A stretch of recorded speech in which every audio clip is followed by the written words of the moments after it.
Alright, hello Mr. Hensel. Know you're a big football guy, so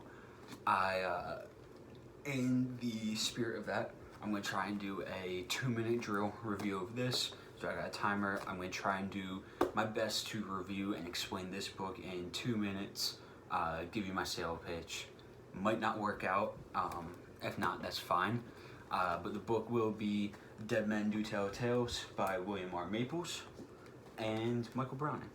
So, alright, timer starting now. So, first thing the book teaches you, William R. Maples, PhD. The reason he's a doctor, not a MD, is because he's a forensic anthropologist, so he studies bones. Medical examiners have to have their MD because they study bodies.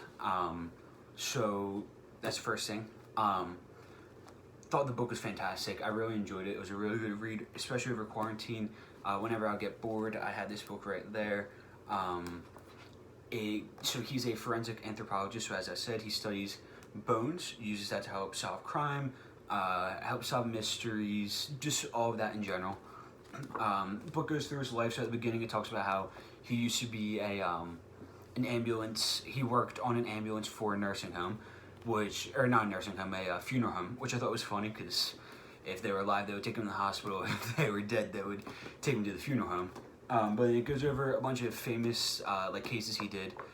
So it starts off, he didn't investigate the case, but he actually was, his father is buried a couple plots over from Bonnie and Clyde, and that's how he got interested in crime and stuff, solving crime. He got to see the pictures of them after they had passed away, obviously, of like the crime scene pictures.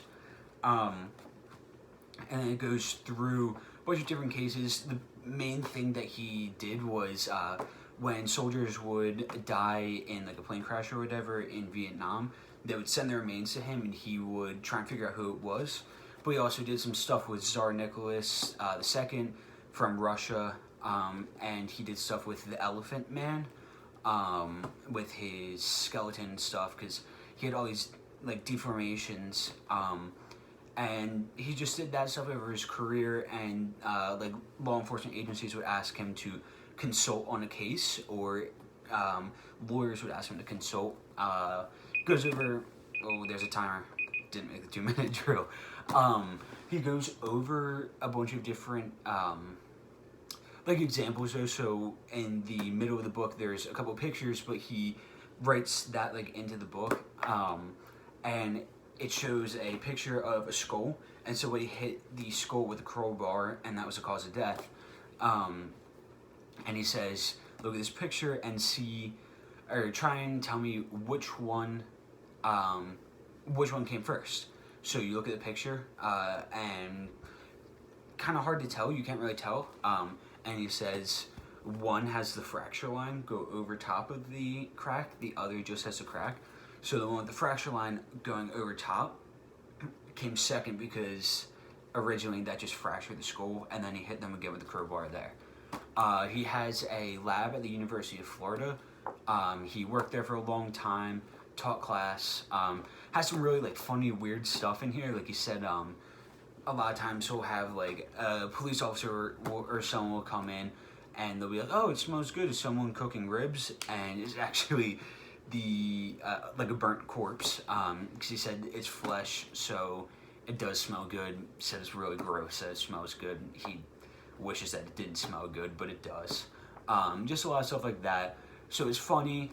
The beginning starts a bit slow, but then once you get towards the back, it's a bit better. And he uses a bunch of like big words in it, but then he explains it so that like you kind of get an understanding of the word too, so it's not like overly confusing. And it's overall a really good book. I would definitely recommend it. I think it's just a great book if you're bored or if you want something that's going to keep your attention. He doesn't drag on one long story. It goes from point to point to point about a bunch of different cases. So it is one long story technically because it's his story, but he goes over the story of a bunch of different little things, which keeps it interesting. So overall, really like it. Definitely would recommend. And yeah, Dead Men Do Tell Tales, 5 out of 5.